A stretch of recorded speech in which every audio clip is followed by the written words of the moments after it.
നമസ്കാരം. Travel with Nair എന്ന YouTube ചാനലിലേക്ക് എല്ലാവർക്കും സ്വാഗതം. നമ്മളിന്നൊരു പുതിയ യാത്ര പുറപ്പെടുകയാണ്. നിങ്ങൾക്കെല്ലാവർക്കും സുപരിചിതമായ കൊല്ലൂർ മൂകാംബിക ക്ഷേത്രത്തിലേക്കാണ് ഇന്നത്തെ നമ്മുടെ യാത്ര. കാലത്ത് 4 മണിക്ക് തന്നെ ഞങ്ങൾ മുംബൈയിലുള്ള വീട്ടിൽ നിന്നും യാത്ര പുറപ്പെട്ടു. രാത്രിയായത് കാരണം അധികം വീഡിയോ ഒന്നും എടുക്കാൻ കഴിഞ്ഞില്ല. ഇപ്പോൾ നമ്മളുള്ളത് മുംബൈ പൂനെ എക്സ്പ്രസ് വേയിലാണ്. മുംബൈ പൂനെ എക്സ്പ്രസ് വേ ഇന്ത്യയിലെ തന്നെ ആദ്യത്തെ എക്സ്പ്രസ് വേ ആണ്. ഇത് 2002 പണി പൂർത്തിയാകുന്നത്. മുംബൈയിലെ പനവേലിൽ ആരംഭിച്ച് പൂനെയിൽ അവസാനിക്കുന്ന ഈ റോഡിൻ്റെ നീളം 94.5 കിലോമീറ്ററാണ്. ഈ റോഡിൻ്റെ യഥാർത്ഥ പേര് യശ്വന്തറാവു ചവാൻ എക്സ്പ്രസ് വേ എന്നാണ്. 320 രൂപയാണ് കാറിനുള്ള ടോൾ ചാർജ്.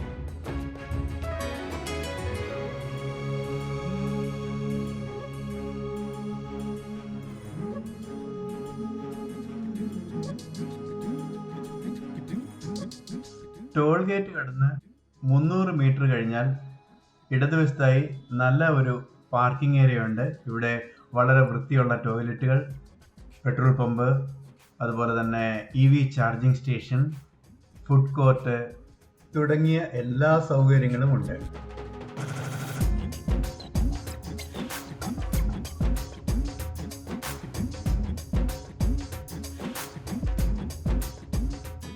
അവിടെ നിന്ന് ഞങ്ങളുടെ യാത്ര തുടരുകയാണ്.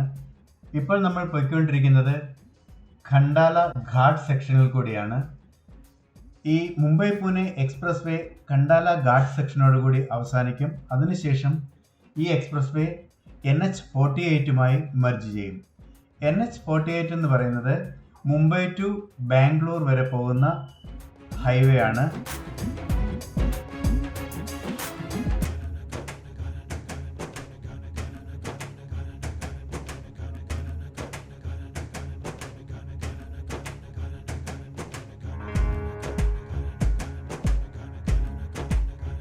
പൂനെയ്ക്ക് ശേഷം മഹാരാഷ്ട്രയുടെ ഗ്രാമക്കാഴ്ചകളും പശ്ചിമഘട്ട മലനിരകളിൽ കൂടിയുള്ള ഡ്രൈവിങ്ങും ഒക്കെ ആസ്വദിച്ച് സത്താറയും പിന്നിട്ട് ഞങ്ങൾ കോലാപൂരിലെത്തി. ഇന്ന് കോലാപൂരിൽ തങ്ങാനാണ് ഞങ്ങളുടെ പ്ലാൻ. മുംബൈ മുതൽ കൊല്ലൂർ മൂകാംബിക ക്ഷേത്രം വരെയുള്ള ദൂരം ഏകദേശം 850 കിലോമീറ്ററാണ്. ഇത്രയും ദൂരം ഒറ്റ സ്ട്രെച്ചിൽ ഡ്രൈവ് ചെയ്യാൻ അല്പം ബുദ്ധിമുട്ടുള്ളത് കൊണ്ട് ഞങ്ങൾ കോലാപൂരിൽ തങ്ങാൻ തീരുമാനിച്ചു. രാത്രിയിൽ കോലാപൂരിൽ തങ്ങിയതിന് ശേഷം കാലത്ത് ഞങ്ങൾ ഞങ്ങളുടെ മൂകാംബികയിലേക്കുള്ള യാത്ര തുടരുകയാണ്. ഇപ്പോൾ നമ്മൾ പോയിക്കൊണ്ടിരിക്കുന്നത് നാഷണൽ ഹൈവേ 66 വഴി മൂകാംബികയിലേക്കാണ്. NH66 മുംബൈയിൽ തുടങ്ങി കന്യാകുമാരിയിൽ അവസാനിക്കുന്ന റോഡാണ്. മുംബൈയിൽ നിന്നും കേരളത്തിലേക്ക് വരുന്നവർക്ക് ഏറ്റവും നല്ല റോഡും ഇത് തന്നെയാണ്. അങ്ങനെ നമ്മൾ പനാജി, കാർവാർ, ഗോകർണ, മുരുഡേശ്വർ എന്നീ സ്ഥലങ്ങൾ പിന്നിട്ട് മൂകാംബികയിലേക്കുള്ള വഴിയിലേക്ക് തിരിഞ്ഞു.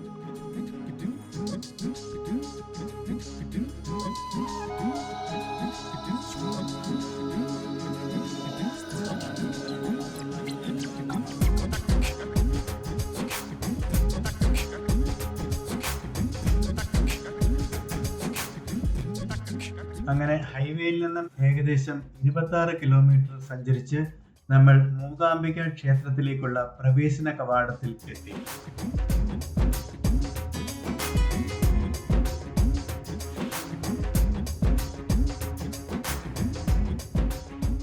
മൂകാംബികയിലെത്തി മുറിയെടുത്ത് ഫ്രഷായി അല്പം റെസ്റ്റ് എടുത്തതിന് ശേഷം ഞങ്ങൾ ക്ഷേത്രത്തിലേക്ക് യാത്ര തിരിച്ചു. ദീപാരാധനയോട് അടുത്ത സമയമായതിനാൽ ക്ഷേത്രത്തിൽ അത്യാവശ്യം നല്ല തിരക്കുണ്ടായിരുന്നു. മൂകാംബിക ക്ഷേത്രത്തെ പറ്റിയുള്ള ഐതിഹ്യങ്ങളും കഥകളുമൊക്കെ എല്ലാവർക്കും അറിവുള്ളതുകൊണ്ട് അതിനെപ്പറ്റിയൊന്നും കൂടുതലായി ഇവിടെ പറയേണ്ട കാര്യമില്ലല്ലോ. നാലമ്പലത്തിനുള്ളിലുള്ള വലിയ കൽവിളക്ക് തെളിയിക്കുന്നതും അത് തെളിഞ്ഞു നിൽക്കുന്നതും കാണാൻ വളരെ മനോഹരമാണ്.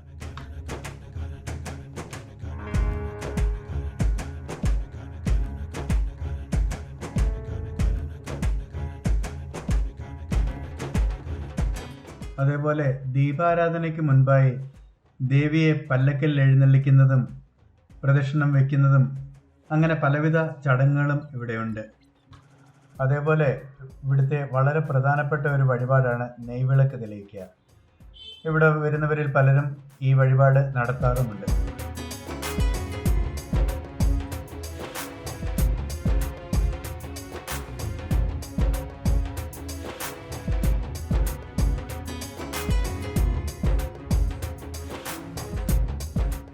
ക്ഷേത്രത്തിലെ ദീപാരാധനയൊക്കെ കണ്ട് തൊഴുതതിന് ശേഷം ഭക്ഷണവും കഴിച്ച് ഞങ്ങൾ താമസിക്കുന്ന ഹോട്ടലിലേക്ക് മടങ്ങി. പിറ്റേ ദിവസം കാലത്തെണ്ണീറ്റ് സൗപർണികയിലേക്ക് പോയി. സൗപർണികയിൽ കുളിച്ച് ദേഹശുദ്ധി വരുത്തിയിട്ട് വേണം മൂകാംബിക ദേവിയെ ദർശിക്കാൻ എന്നാണ് പേര്.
അങ്ങനെ ഒരു ദിവസത്തെ മുഴുവൻ ചടങ്ങുകൾക്കും സാക്ഷിയായതിനു ശേഷം മൂകാംബിക ദേവിയെ മനസ്സിൽ ധ്യാനിച്ചുകൊണ്ട് ഞങ്ങളുടെ യാത്ര തുടരുകയാണ് ഇനിയും മുരുടേശ്വറിലേക്ക്.